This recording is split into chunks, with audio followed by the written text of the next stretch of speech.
ang diferensya ng dalawa. Yung isa, si Kong Herrera, nag-aral, preparado.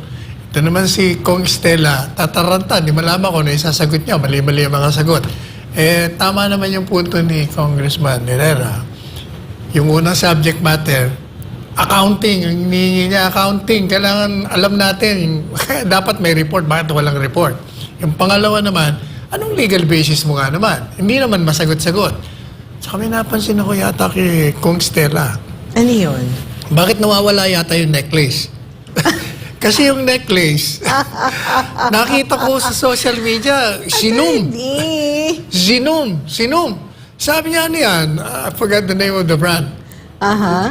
Pinalabas ngayon yung parehong-parehong necklace. Alam mo kung magkano yung necklace? Millions worth. 1.7.200. Biro mo yun? Actually, nagkalat sa social media yung earrings.